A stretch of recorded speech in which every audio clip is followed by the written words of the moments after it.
Continuing on our fig journey, we are going to be taking clones of our fig trees. Let's go.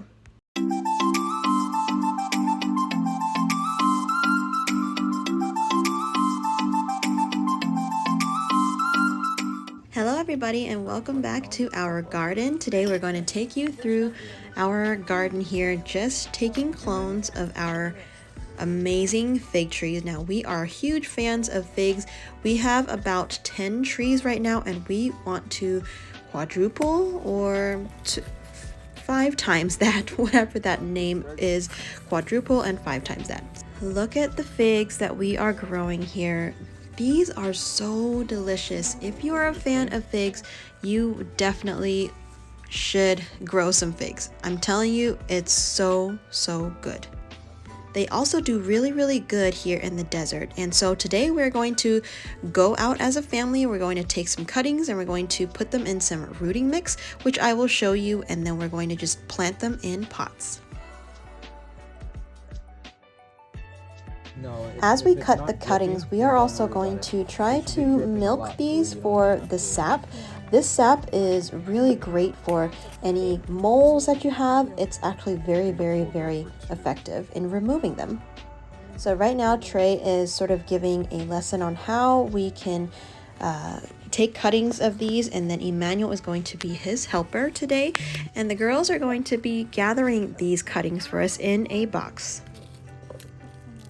We have a few varieties of figs that we are growing. Some grow taller, some grow sort of like this, sprayed out like that. But we're still going to grab some cuttings as much as possible. We're really looking to get cuttings off of the most fruitful trees and the ones that did the best out here in our climate. Now, some of the varieties of figs that we have are the yellow long neck. We also have some Cadota figs and some black missions, which are one of our favorites. If you take a look at this one, you can see that this one just grew straight up. And yeah, it does definitely have to do with the way that we are trimming them. And it looks like this one, we trimmed it to grow up tall. Personally, myself, I really love a tall growing tree such as this, just because it seems like it's easier to harvest all the fruit, and it's just cleaner. It looks way cleaner. After getting cuttings from this tree, look at how nice and clean this tree looks. It's beautiful.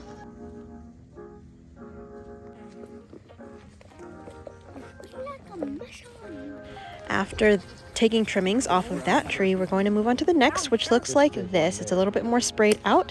And once we took trimmings, we're going to walk to our rooting station, if you call it. So here we just have a stainless steel table along with a few buckets of soil prepped already ready to go for us to plant these cuttings in. We are also going to use this Pahrump rooting powder, which really helps with promoting the root growth on cuttings. We are using number 1 and number 3. So getting organized, we just have someone to write tags, which is me, and then Trey and Emmanuel, the oldest, is going to be working on getting some cuts down the stalk of the cutting. Okay, so each one of these lines is where it's a nodule. Okay, each one of these lines are a nodule. You see how at each nodule, this is where fruits and leaves grow out of? Yes. You see that? Yeah. Do you see roots growing out of the center right here? No, right? At each nodule is where plants grow out, okay? And you see how it rotates? One there, one there, one there, one there. Yeah. Okay? Yes. So also, by cutting everything off like this is where the roots are naturally gonna want to grow out of, okay? So when we're making these slits in it, think about that, okay? Think about the chemistry or the way that the plant grows. If you put a slit here, yeah, roots are going to try to grow out of there, but it's more likely if you put a slit over the nodules, you're increasing your chance that roots are going to grow up there and roots are going to grow up there. So what we're doing with these slits is we're trying to increase our chances of roots growing out, because we need roots to grow, right? Yeah. Because without roots, the plants aren't going to grow, or the trees aren't going to grow. And so now what we're doing with the rooting hormone is we're further increasing our chance for the roots to grow out of those spots. So we want to put the rooting hormone where at? And where else? Above the Nodules. The nodules, right? Yeah. So around the nodules, okay? Because that's where the roots are likely to grow out. And the rooting hormone also seals up the slits. So now the slits are sealed up. It will stop from fungus and bacteria and anything bad from growing inside or on the plant. Once we have the rooting hormone on each cutting, we're just going to plop them right into our soil. The pots are ready to go right here, so it's very, very convenient.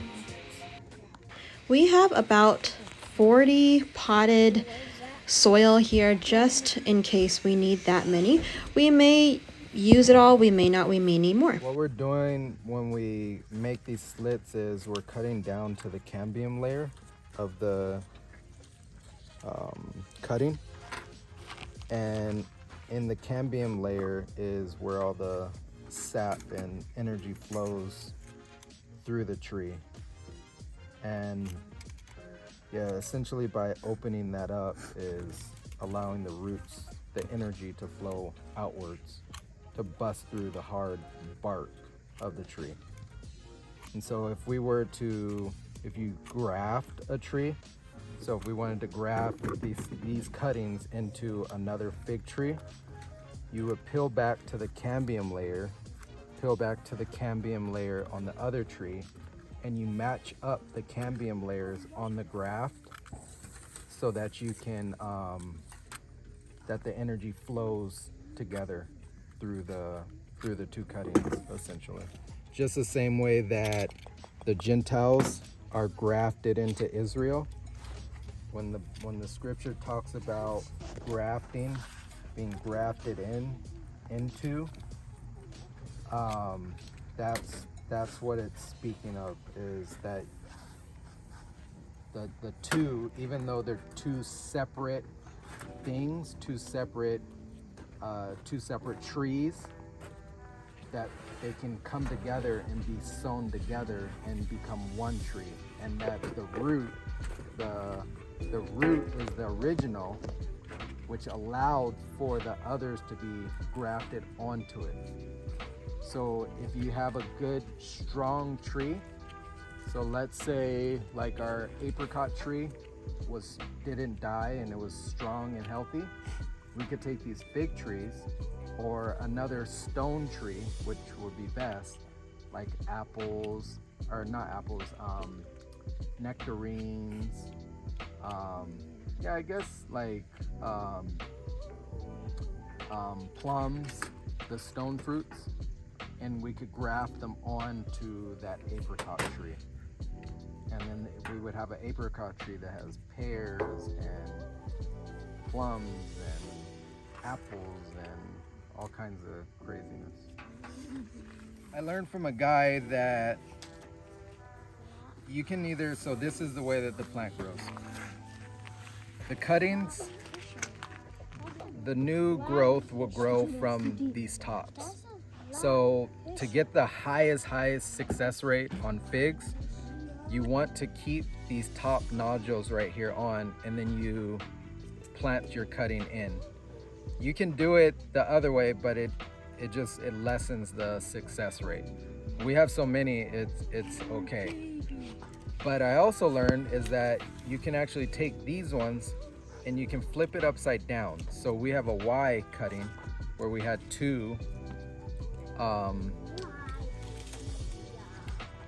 sections of new growth that were going to be growing. But instead you can flip it upside down.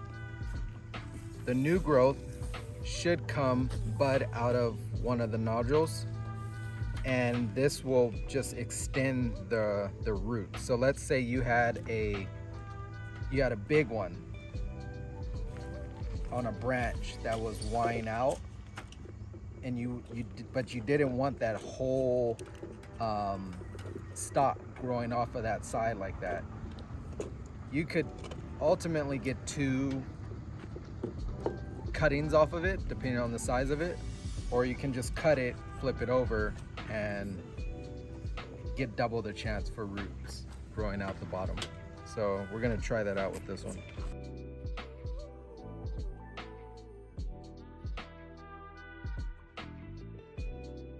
We continued on to do all of the cuttings, and then we just plop them into these pots, and then we are going to work on the next set of trees.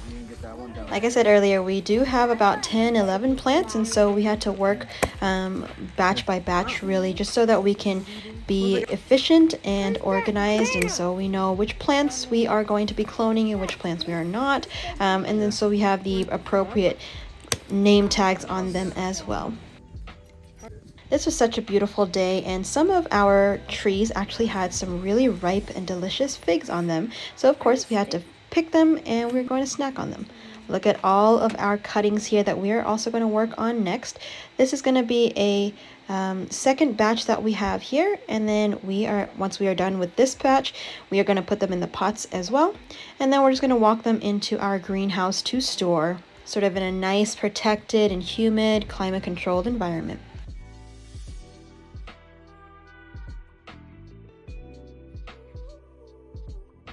Look at all of our cuttings. We are so excited. Some of the pots we did have to double or triple the cuttings just because we didn't have enough pots. As you can see, we really did try to get as many cuttings as we can to quadruple or 5 times the amount that we have. So we have this frame here made of PVC pipe. We're just going to, or I believe it's PVC pipe, maybe it's metal. We're just gonna put it around the plants. We had a little bit of weeding to do just because we didn't want this Bermuda to just get in the way of things. Look at all of that evasive Bermuda, oh my gosh. Alrighty, and once we were done, we are just going to put some of this greenhouse plastic, some leftover greenhouse plastic we had. We are going to put it over top of our cuttings. We're going to make sure that it is nice and moist in there just so that we can promote more root growth. We are so excited for these fig trees. We really hope that we have a great success rate, and we will keep you informed and updated and let you know if all of them succeed or not.